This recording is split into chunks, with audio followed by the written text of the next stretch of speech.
السلام عليكم مشتركاتي زهرة الوفيات، واش اخباركم ان شاء الله تكونوا كامل بصحه وعافيه.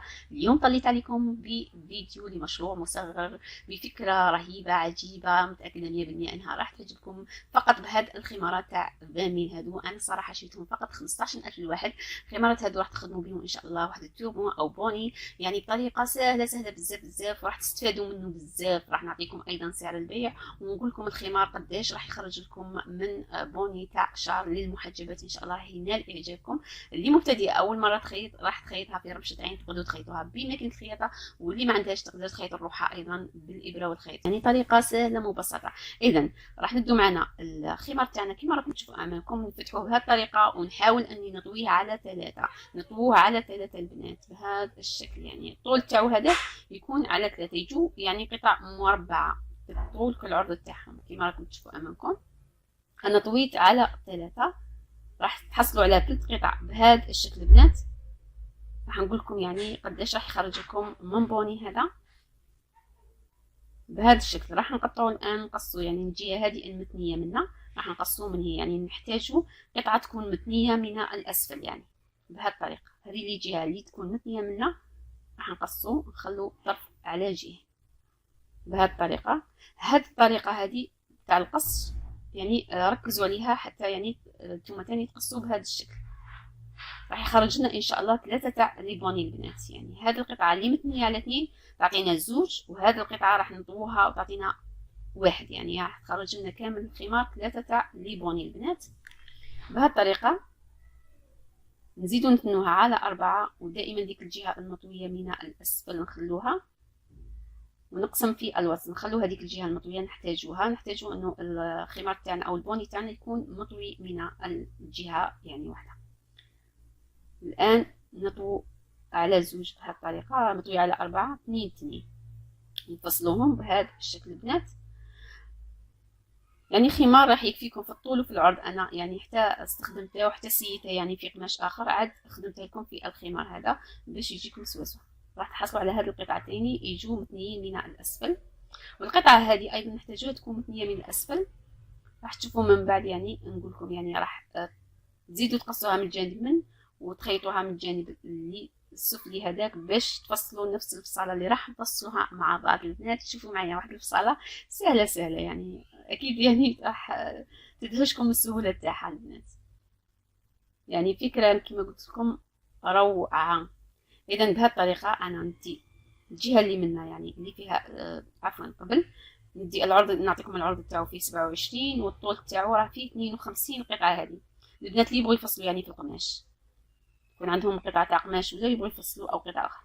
هذه الجهه اللي منها فيها السوجي، والجهه اللي من هي اللي قصيناها حنا راح ندو في الجهه دي اللي قصيناها فيها نقص، ندي 19 سنتيم هنا، ندي النقطه تاعي، ندي الجهه اللي منها ندي 13 سنتيم البنات، ونعمل النقطه تاعي ايضا ونقص هنا بشكل منحنى، يعني بهذه الطريقه شكل منحنى فقط، شكل دائري كما هكذا فقط، يعني كالقوس بهذه الطريقه. يعني هذه هي الفصاله تاعكم، يعني كما قلت لكم سهله. ونخيطوا من النقطه هذه للنقطه هذه، نخيطوا ونعملوا السوجي اللي عندها السوجي، اللي ما عندهاش تكتفي فقط بالخياط. هذا مكان، هذا هو الخياطه تاعنا وهذا هو التربون تاعنا.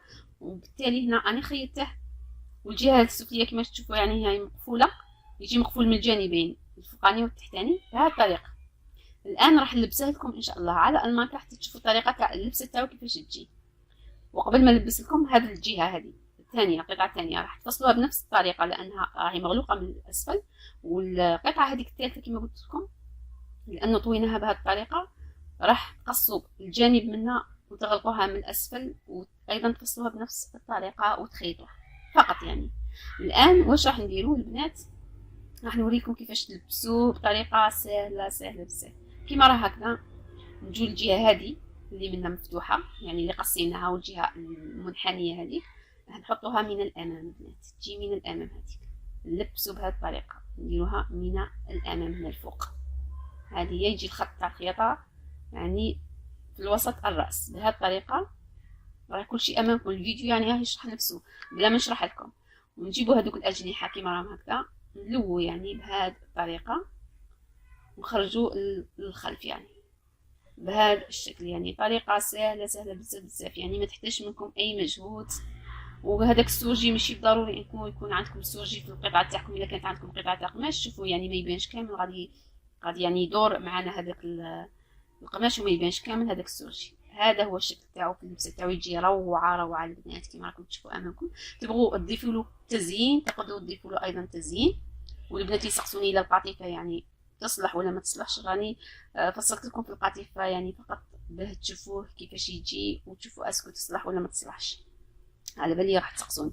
هذه اللي فصلتها بالقطيفه فقط. انتم ضيفوا في الطول البنات، يعني ما درت لها لا سوجي لا والو، فقط خيط فقط. ضفت لها فقط هنا في الطول حوالي 4 سنتيم او 3 اصابع، لانه ما تتكسلش كيما هذاك القماش البنات. لكن اختاروا القطيفه اللي تجي خفيفه ورقيقه، يعني هذيك هي اللي تناسب البنات. وهنا في اللبسه تاعها ايضا شوفوا معايا كيفاش خرجت، يعني خرجت روعه روعه ايضا في اللبسه تاعها. لكن ركزوا على القطيفه الخفيفه البنات، خفيفه خفيفه كاع الخفيفه هي اللي تقدروا تخدموا بها هاد النوعيه تاع البوني البنات. هذا هو شوفوا الخلف كيفاش يجي، يعني يجي روعه صراحه وسهل كما قلت لكم. في الخياطه تاعو سهل بزاف بزاف، ما عندوش تقريبا خياطه يعني. هذا هو البنات. هنا انا عملت لهم تزيين بليبول، يعني غير جهه واحده البنات. تقدروا ديروا بهادو تاع الماكينه او تقدروا بالابره والخيط اللي عندكم، تقدروا تستغنوا على الفكره نهائيا. انا درت غير رشه منها خفيفه، تبغوا ديروا من الجهه الثانيه ايضا كما تبغوا. راح تشوفوا يعني كيفاش نلبسهم للماركه وهما بهذا التزيين. شوف معايا هنا هادو ركبتهم فقط بالابره والخيط، وركبت غير جنب واحد يعني كما راكم تشوفوا. بهذه الطريقه خرجت روعه صراحه، يعني شابين صراحه في اللبسه تاعهم. تقدروا تخيطوا يعني شحال من لون وتبيعوهم البنات. واللي تسقسيني على السعر تاع البيع نقول لكم يعني تقريبا واحد 20,000 انا نعطيكم كسعر بالتقريب. نتوما تقدروا تضيفوا يعني اكثر او نقصوا على حسب المنطقه تاعكم وعلى حسب نتوما الخمارات قداش تشروهم. شوفوا في اللون الاسود ايضا كيفاش يخرج صراحه روعه روعه لمحبي اللون الاسود. نتمنى فعلا انكم استفدتوا من الفيديو تاع اليوم، وانكم ان شاء الله تطبقوه تنجحوا فيه اكيد. بالطبع اذا عجبكم الفيديو ما تنساوش تكتبوا لي لايك، التعليقات الايجابيه والبارطاج. واذا حبيتوا تتواصلوا معايا تلقاو كامل الروابط اسفل في صندوق الوصف. وما تنساوش ايضا تتابعوني على الانستغرام، راح تلقاو ايضا رابط اسفل في صندوق الوصف. واخيرا نقول لكم اذا استفدتوا ولو شيء بسيط جدا جدا اكيد ما تبخلوش علي بدعواتكم، ونقول لكم الى اللقاء في الفيديو الجاي ان شاء الله. الى اللقاء.